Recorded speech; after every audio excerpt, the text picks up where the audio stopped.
If you were paying attention to the intro video, you already know that in this one, we will be discussing the principle of reciprocation.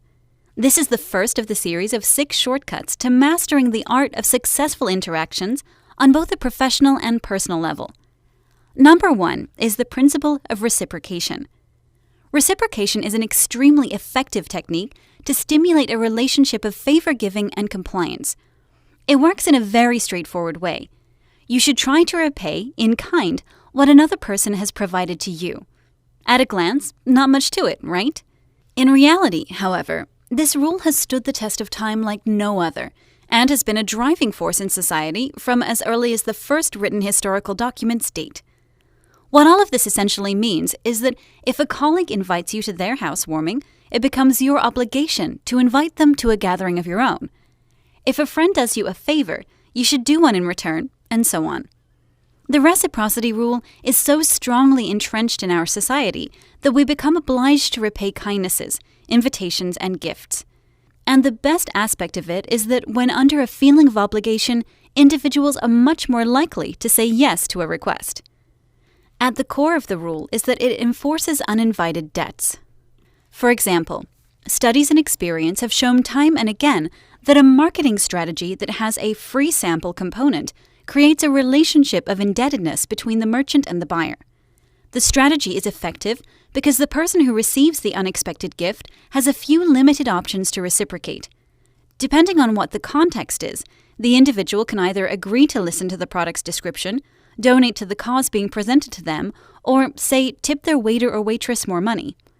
In fact, a series of studies demonstrated that when attempting to persuade people to respond to a marketing survey, sending out sticky notes along with the surveys changed the answer rate dramatically. It turned out that sending out an empty sticky note increased response rate 34% to 43%, and sending out handwritten notes made it go through the roof, reaching 69% activity. The principle of reciprocation here was borne out because the person had put in time and effort to create a personal note, which was not what the social convention suggested, and therefore was accepted as something of a gift. This is also why responders not only had a higher response rate, they provided significantly better answers.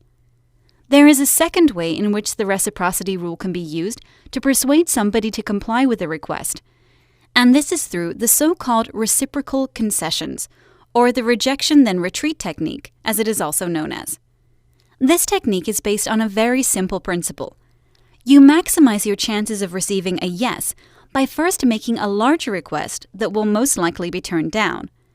After the refusal, you make a smaller request, which is actually what you were initially interested in. At this point, your conversation partner will likely be feeling like you made a concession and somehow did them a favor, therefore creating a need in them to respond with a concession of their own. And the only option they have immediately available to them would be your second request. Look at retail store selling practices, for example. Here, the client has consistently shown the most expensive model first.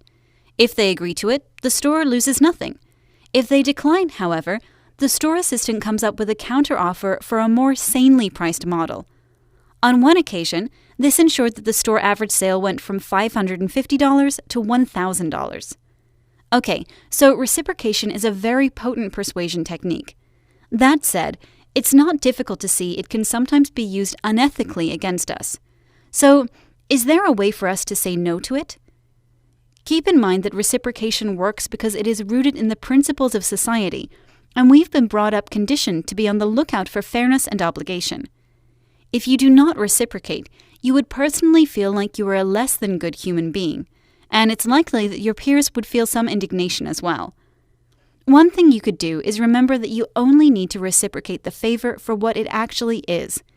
In that sense, if the initial gift turns out to simply be a device or a trick devised to motivate us to return the favor with interest, then it is not a gift and doesn't need to be returned. The reciprocation rule states, meet a favor with a favor. It does not say, however, respond to a trick with a favor. So the takeaway from the lesson is, reciprocity is a powerful persuasion tool, but to get the most out of it, you need to be the first one to offer a favor, and that favor needs to be personalized and unexpected. Great!